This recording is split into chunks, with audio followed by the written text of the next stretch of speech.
Hey guys, welcome back to Trekyards. He is Commander Coffee. He's Captain Foley. And we're here today to talk to you about Picard, Season 2, Episode 6, 2 of 1. So what do you think of this episode, Stuart, as we're past the halfway, we're into Mission Impossible territory? What do you think? It was a short one. I did enjoy it, but it was very much...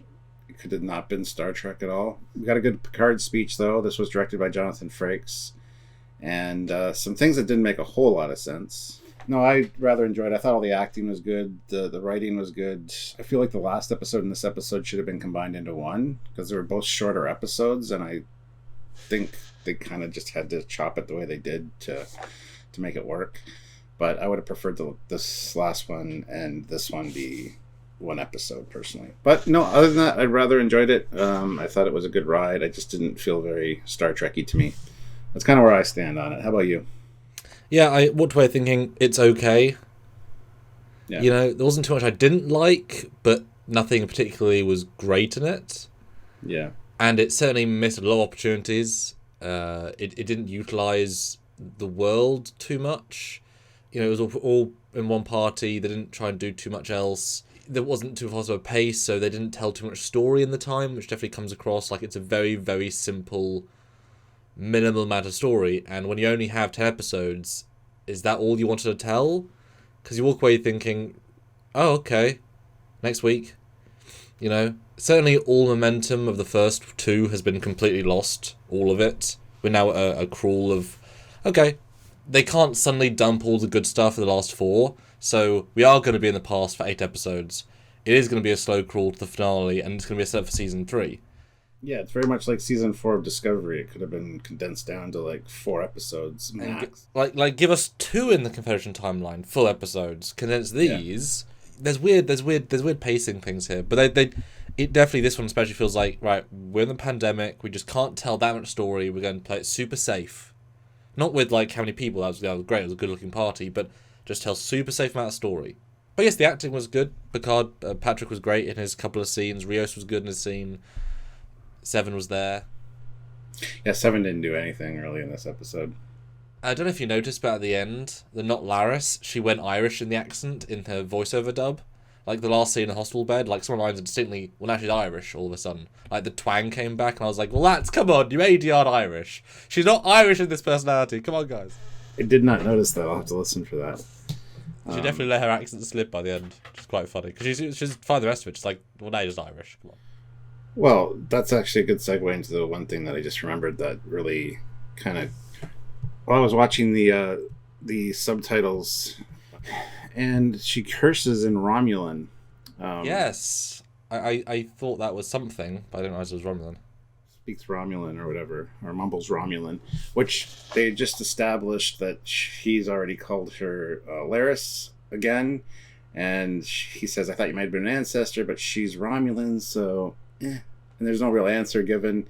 It's not a huge deal, but with the Romulan pad in the last, or the Romulan control thing in the last episode, and the Romulan display screen, it's just there's a lot of weird stuff going on, you know? I mean, that might just be the subtitles people just not watching, and just saying, well, this is Laris from season 1, so Romulan. Maybe. I assume it was just some alien from the planet she grew up on. I did too originally, yeah. But I had to go back and like turn on the subtitles for that, so I wanted to see what it said. And I was certainly that final gadget she used, which I thought was a great little 60s gadget, but the display wasn't Romulan feeling to me. So leads credence to they just used their own graphic because the guy wasn't following the story properly, which I think is what they did in. That's like Gary Seven's servo that he had in Assignment Earth. Yeah, it's great. But in the LCARs, the display thing itself, it wasn't like Romulan feel. It was just a thing. So I didn't think, oh my god. After the initial should we engage with her or not discussion at the bar, no one seems to have a real presence in the story. Because like the not Laris just sort of disappears and then is very at the end. And this one, I guess, a complaint I had at the end. Everybody in that room has a medical background in Starfleet. 7 of 9 is incredibly talented at stuff. Everyone's like, he should be fine. Everyone looks like a deer in the headlights, but they're all trained professionals. Like Janeway could medical somebody on the bridge like that. She's not going to stand back saying, "Oh my god, he looks injured." She'll jump in and do something. You don't need a 21st century doctor. Like, they all have better medical knowledge in theory than that woman. Yeah. Like, in theory. I mean, not technically, clinically, but especially... Well, get Teresa back somehow in the clinic. That's what I mean, then that lady. But I just felt there's a bit of disconnect of... I mean, especially Seven. Like, she should be all over this.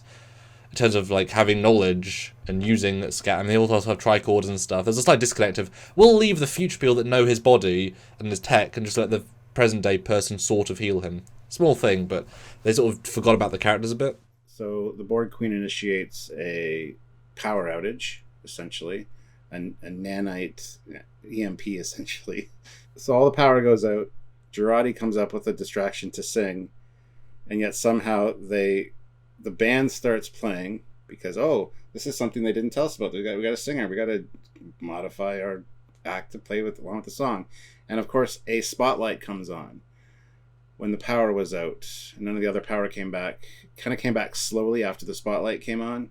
I found that a little bit convenient, because how would they even know to have a spotlight ready to go for that area up there to follow her down the stairs? It wasn't a planned event.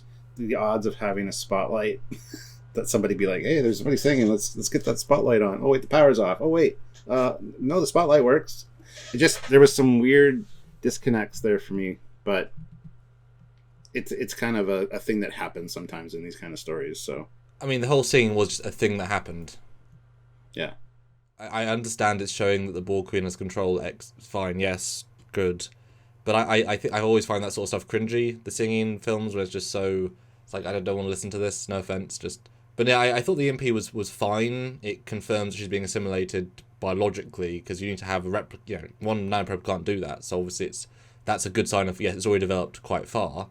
And it's so basic technology, of course, 25th century tech and EMP 21st, that's fine.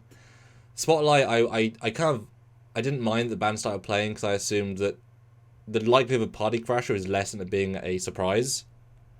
So as soon as she starts singing and everyone's stunned, everyone's waiting for a cue, and then the musicians are thinking, oh, I recognise this song, it's on our playlist, we'll start it. So I kind of like the vibe of, yeah, this is just a fun surprise. She's obviously a celebrity singer that none of us recognise, but I'm sure he recognises her, so we'll just go with the flow. So, but what are the odds that Jurati picked a song that they would know?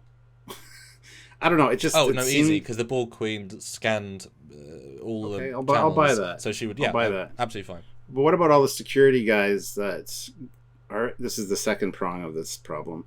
What about all the security guys that are like, oh, that lady in the red dress, which is quite distinct, who we already arrested. 12 minutes ago she was arrested, yeah. And now she's singing.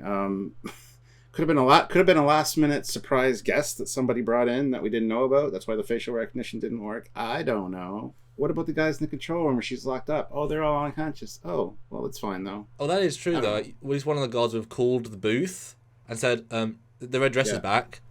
Guys, gone to check them. They're on... Although they did say a memory loss, so I guess they could have come back after... They could have been woken after 5 minutes. I kind of assume that if they recognised the red dress, they thought, oh, she clearly wasn't an intruder. She was clearly part of the something. Yes, last minute kind of thing. Such an instrumental... It's super thinly okay, but the spotlight's dumb, but I kind of like the idea that there's guys in the lighting booth just, like, turn on... Like, again, they're all sort of like... I mean, I guess this is right. But yeah, the power's silly for sure. It's funny, because when I first saw her go up there and start singing, being backlit, I'm like, don't tell me they're going to put a spotlight on her. The spotlight goes on. I'm like, oh, good. Not every venue's set up for that, and that didn't look like a venue that was set up for having a spotlight that would be able to hit up there necessarily. It was a scene to show Alison Peel can sing. Yeah. Honestly, that's kind of what it felt like. Oh, I did like... Was she singing? It almost looked like she was lip-syncing. Well, they always lip-sync. It's always put in after the fact, so I assume it's her voice just recorded, obviously, in the studio. But I did like that the endorphins allow the Borg Queen to take over. I thought that was all quite logical. It was a means to an end, as is this episode, as was last episode. The point is not the journey in these episodes, it's to get to a destination. What do we learn about this astronaut, Picard? Very, very little still. You know, she's still not a real character, and we're 6 in, and they're not going to bring her to the future, so we're never going to see too much more of her. You know, it's very strange. It's just not committing to anything in particular. Well, that's a good segue into my next problem. When Picard goes and talks to her, he's got a great speech, classic Picard doing what he does. But then the whole, yeah, they want you for a toast, they want you on stage. But how would he know that? Unless there was an itinerary for the night, perhaps, which they looked at, I could buy that. Like, he's already been hunted by all the security guys, so he can't, necessarily walk her down. Not that he would have. Then they decide to go outside because she says a line of dialogue that'll be faster than going through everybody. And also, he'll get caught, so I'm sure he was happy for the idea. No, see, I thought it was absolutely fine because he's lying. It's just to get her back in the room. He doesn't know, there is no meeting. The only thing that's going to be weird is that she'll get to the stage and be like, oh, Commander, isn't there a toast? No. But I thought... Well, where is this bald security guard? What bald security guard? He's in his 80s. We have no security guards. And be like, well, this is my guardian angel. And then she'll get taken in by... Oh, they are doing something. So he's just lying. There is no speech. Well, I mean, one thing with those kind of events is there's usually an itinerary. Like, hors d'oeuvres, speeches, then toast or something. Like, it could be itemized. I just wish we would have been looking at, like, a pamphlet or something. Not a huge I just got the deal. sense he was just lying just to get her, just to move her forward. Although I did think it was... Well, I love the speech. If Q's been working for months or weeks to get her to change her mind, that was not enough to convince her. I'm sorry. Like, every single scene with her has been about her having... Like, every single scene has been about her feeling bad and can't do it and doubt, and Picard convinced her in one speech. I don't buy that. It was too little for the amount of... I feel fine. If it was a... Should have been something else there. Not sure what. But they should have introduced her earlier and then had more of a payoff. Or Sin. And why wasn't Q in it as well? I liked Brent turning up and being menacing. Brent was again fantastic, but lack of Q. Like, he's... What do you think of the Brent Spiner stuff then, and the reveal, the Sung reveal, half reveal? Yeah, I thought Brent at the party was really well done, but then later to find out that Corey's just one of many, that was the last one that he could make, and she's not actually his biological daughter, it really kind of annoyed me a little bit. Turned him more into a villain again. Like, he seemed like a nice enough guy as a dad trying to save his daughter. And now he's just, I just need to keep my life's work, my ambition alive. I don't like it. I just wish that Brent would be playing a nicer guy. But, he just drove somebody down with a car. He did say that he missed Renee and hit the old guy. And the fact that she didn't know a lot about her dad, like, that's the thing. I don't know, if your parents are famous, would you ever Google them? Probably not, but... It just seemed like a weird... And then to access all of his files, too, which weren't encrypted or anything. I don't know. It seemed a little bit disjointed and weird, and it was just kind of a letdown. It seemed rushed because we only introduced them last week. Yeah. And so it felt like we almost finished their entire arc in 2 in scenes that were so straightforward. See, I didn't mind it as a storyline because it certainly adds mystique to it, and I can imagine Brent would rather play a villain because it's different to playing a good Sung, because the other Sung was mostly a good guy until a brief not good guy. And I liked the fact that she's a genetically created person. I still think biological daughter, just with his DNA, just, I think biological just made in a lab. I liked a lot his de-aging. I think it did a little bit of de-aging, but it was just the beard, which was great to make it grey. Would have liked to have it in an even younger version. But my question is she modified to grow at a different rate? Because I don't think that... I would agree. I don't think that he's had 7 and some of them reached 2, 3, 1, and then one reached 17 or 26, which, like, a lot of years, he didn't look 26 years younger in any of the clips. A minimum of, maximum of 10, just for the things go grey. He looked very similar in age. So I think it genetically modified aging, but I hope we learn that, because that'd be really cool if she was an embryo and then, all these big things to grow. But then what's the end goal there?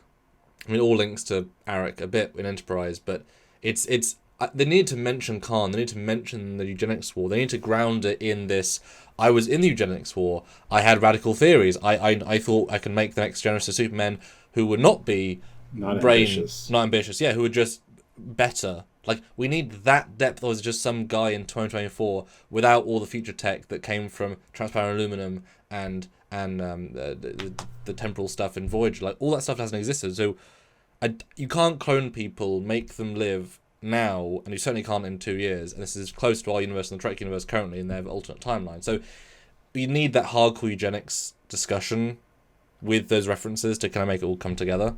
Yeah. But it definitely feels like they've just paced the season out so strange. They've focused on weird stuff at weird times. It certainly wasn't a satisfying episode, and we're near the end, like, abstractly, because I do you want to see more Renee Picard story? I'm kind of done with Renee. She only had 2 episodes, you know? Yeah, I'm done with her. I don't need to. There's even kind of a throwaway line from Talon or Laris, who says, well, we managed to get her into quarantine just fine. We were successful. It's like, were you, though? Like, I don't know. All that damage is still done. I don't know. It was all right. It just wasn't what I was expecting. I was expecting a little bit more. I don't know. The most interesting parts for me, honestly, were the Borg Queen and Girardi stuff, and that was kind of minimal in the episode, honestly. Even though the episode's called 2 of 1. Yeah, surprisingly fleeting. Yeah, or at least it feels that way. And I will give him credit. It wasn't the cringy Mission Impossible heist movie that it could have been from last week. They settled into a very different vibe.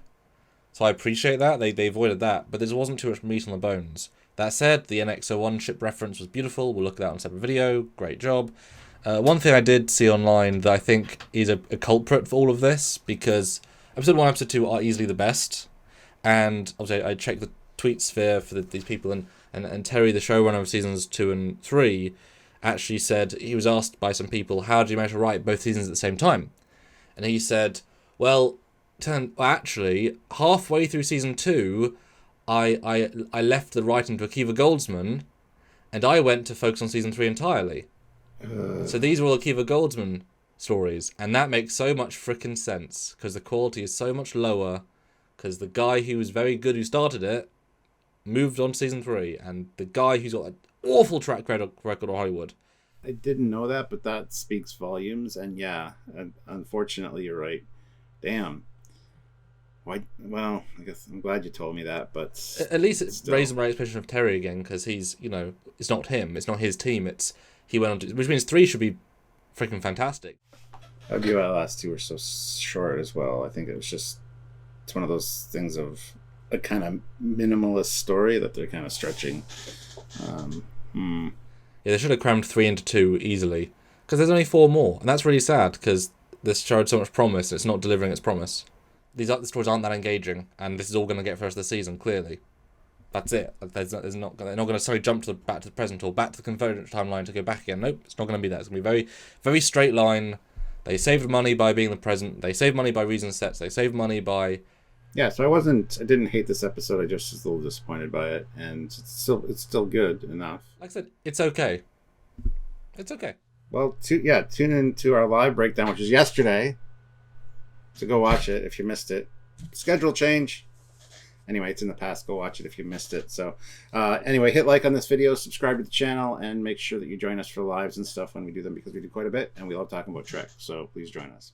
And support on Patreon if you can, monthly service, or join the channel on YouTube on Trekyards, again monthly, or PayPal, Patreon, or I said that is the way I say it. Shirts down below, get one that you like, or a super chat during the lives, make a big, big difference. Thank you in advance. So until next time, he is Commander Cockings. He's Kevin Foley. And we are 2 of 1. Bye, guys.